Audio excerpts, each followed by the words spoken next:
Muy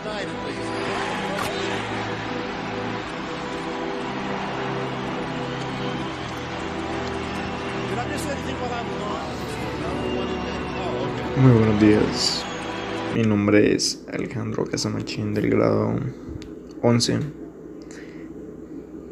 Vamos a hablar sobre la literatura del medioevo. Bueno, pues todo tiene su inicio, ¿verdad? ¿Qué es la literatura medieval? Se denomina literatura medieval a todos aquellos trabajos escritos principalmente en Europa durante la Edad Media, es decir, aproximadamente hace 1000 años, desde la caída del Imperio Romano del Occidente hasta los inicios del Renacimiento a finales del siglo XV.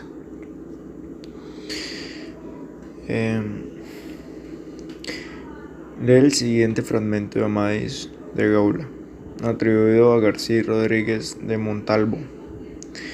Ten en cuenta que este fragmento hace parte del primero de 4 libros cuyo nombre completo sería Los 4 libros del invencible caballero Amadís de Gaula. Más novelas de caballería fueron creadas a partir del mito de Amadís, apareciendo en diversas continuaciones, llegando a 13 tomos de la serie, creada por diferentes autores. Cervantes en el Quijote lo utiliza como referencia, y en la quema de libros que hace el curo y el barbero. En uno de los pocos que rescata, de la misma manera, en medio de su locura, el Quijote se refiere a otros personajes del mundo caballeresco, como la hechicera Urganda o Galaor, hermana de Amadís. Amadís de Gaula. El autor aquí deja de hablar del doncel de mar y toma a contar el don Galaor, que con el ermitaño se criaba, como ya ostéis, siendo ya en edad de 18 años, hízose valiente de cuerpo y membrudo, y siempre leía muchos libros que el buen hombre le daba, de los hechos antiguos que los caballeros en armas pasaron, de manera que casi con aquello, como con lo natural con que naciera, fue movido a gran deseo de ser caballero, pero no sabía si de derecho lo sabía hacer, y rogó mucho al hombre bueno que lo criaba, que se lo dijese. Mas él, sabiendo cierto que en cierto caballero se había de convertir con el gigante Albadán, viniéronle lágrimas a los ojos y diciéndole: mi hijo, mejor sería que toméis otra vía más segura para vuestra alma, que poneros en las armas y en la orden de caballería, que muy trabajosa es de menester, mi señor, dijo él. Muy mal pondría yo seguir aquello que contra mi voluntad tomase, y en esto que mi corazón se otorga, si Dios me diere ventura, yo le pasaré a un servicio que fuera de esto no querría que la vida me quedase. Así que Amadís era el héroe por excelencia, por el medioevo español. Existen muchas figuras similares a lo largo de Europa, ya sea basada en personajes ficticios o reales, como el rey Arturo. Consulta cuáles otras figuras históricas aparecieron a lo largo de Europa en la Edad Media. Bueno, como ya sabemos, todo tiene su contexto histórico, ¿verdad? Con la caída del Imperio Romano en el año 476, las diversiones del poder se sucedieron a lo largo de casi todo el territorio europeo. El latín siguió siendo la lengua culta, pero fue cambiando su estructura lingüística en diversas regiones y se transformó en las diferentes lenguas romances. Las visiones oscurantistas de la Edad Media se dan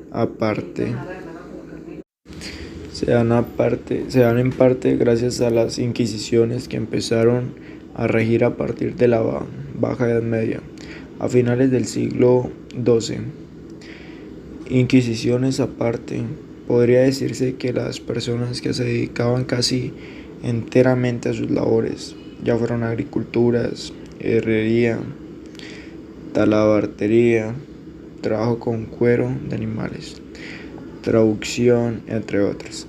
Las personas también eran reclutados para la guerra, sin discriminación de edad, y los hombres se dedicaban al sacerdocio.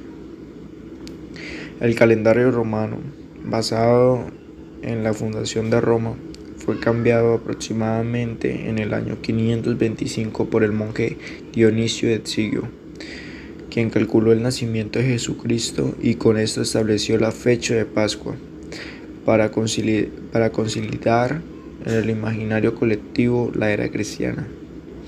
El medievo se caracterizó también por grandes movilizaciones de pueblos enteros, ya fuera por el repoblador un territorio o por invadirlo. Por ejemplo, la invasión de Italia por los lombardos en el año 568 y la invasión musulmana de la península ibérica 711 hasta el 726.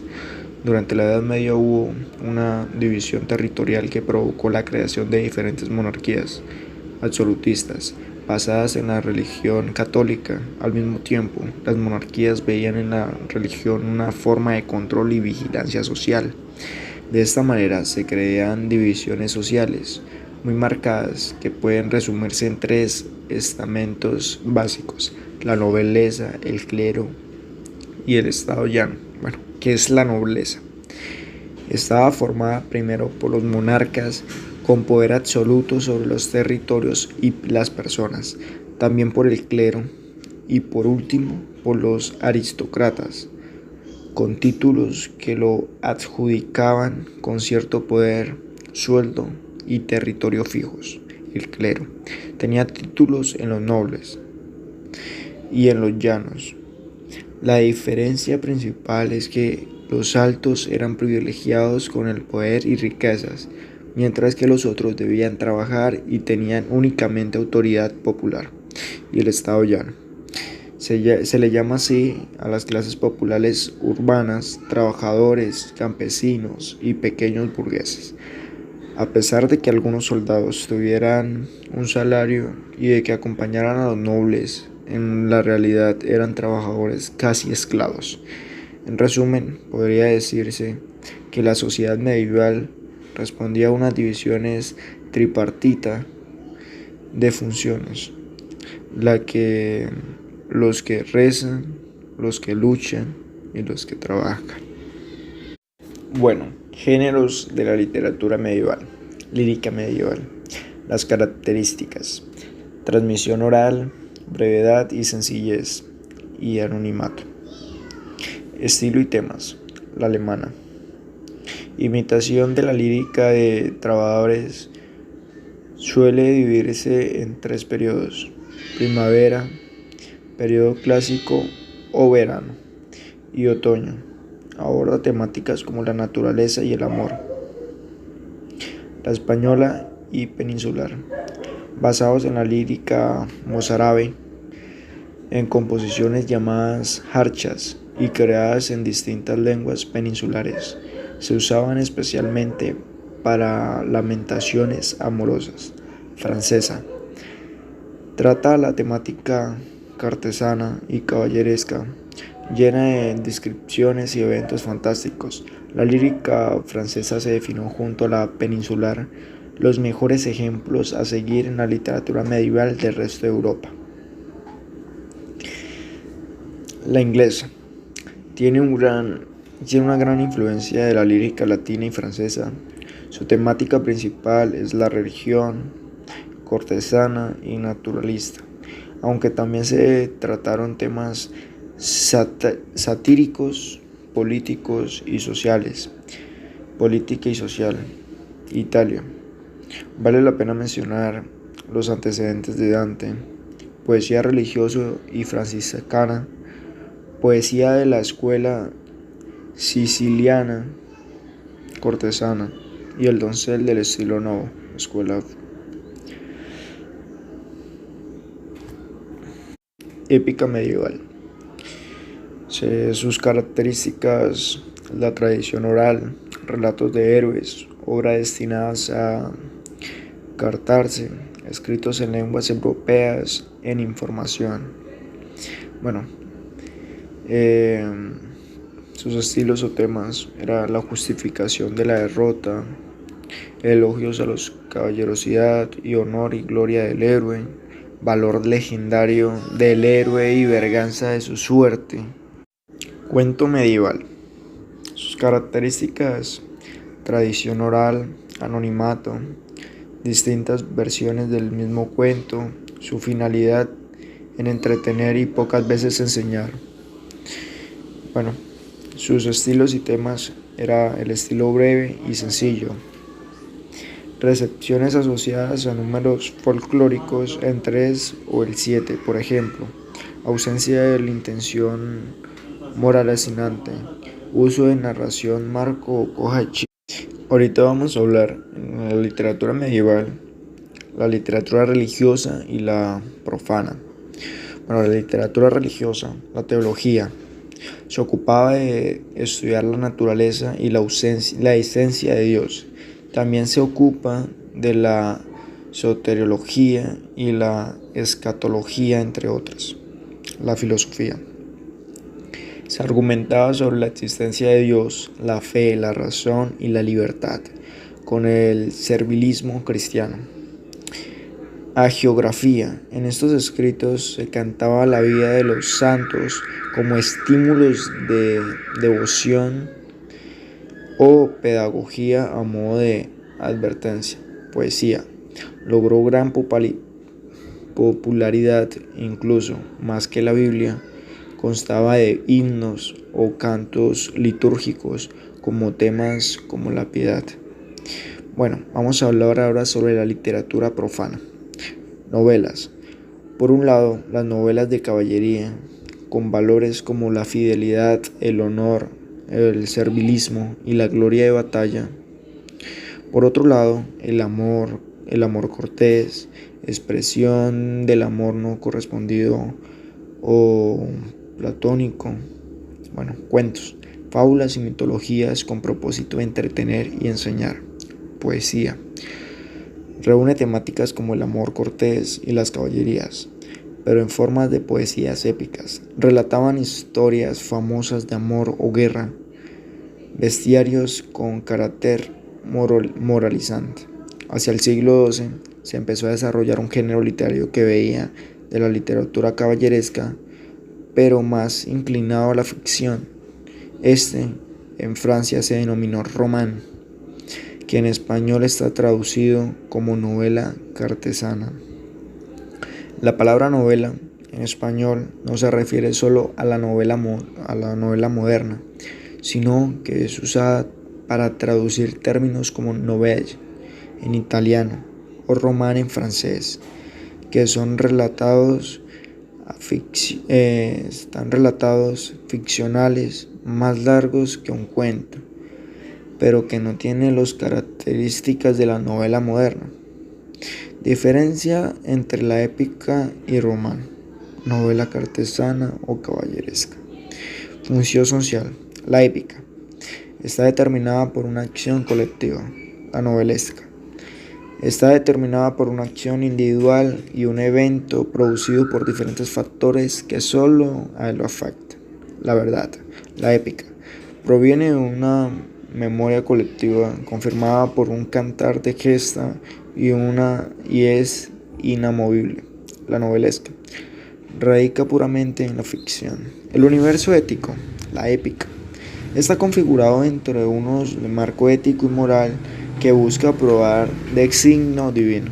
La novelesca está determinado por elementos estéticos que funcionan como un filtro de ciertos rasgos figurativos de la realidad, lo cual permite manipular y transgredirla. El caballero de León. Pero el nuevo amor que le endulza con su azúcar y sus mieles ha hecho una incursión en su terreno y ha cogido todo el botín. Su corazón lo tiene su enigma y él ama a quien más le odia. Cuanto más lo observa, más lo ama y más le gusta. Quisiera que dejara de llorar y de leer y que le permitiera hablarle. Amor ha puesto en él este deseo que le ha empezado en la ventana. Quizá otro se hubiera entristecido si prefiera la libertad a quedarse allí adentro. Ciertamente, si hubiera estado abiertas las puertas, no se hubiera ido aunque la dama le permitiera irse libremente y le perdonase bondadosamente la muerte de su señor. Él tampoco sería porque lo retiene el amor y vergüenza. Campus de la angustia lírica popular hispánica. Levantase un viento que de la mar salía y el asome las faldas la de mi camisa. El cantar de Roldán.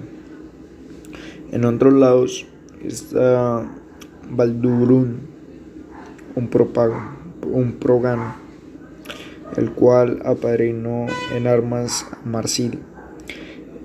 El señor en el mar, 400 naves, no hay marinero alguno que no acate su mando. Tomó Jerusalén usando la tradición. Violó entonces el templo del rey Salomón y mató al patriarca ante la Santa Pila. Lee el poema bajo el estilo alemán Werther Bonder y responde las preguntas. Bajo estilo. Primero, bajo el tilo, con el campo, allí donde estuvo nuestro lecho, podréis encontrar con gracia rotas las flores y las hierbas. En un valle, junto al bosque, Tardaradei cantaba, bello el ruiseñor. Fue andado a la pradera y ya estaba allí mi amor. Allí fue recibida como un gentil dama, por lo que estaré siempre contenta. Me besó más de 1000 veces. Tandaradei, mirad cómo tengo de roja la boca.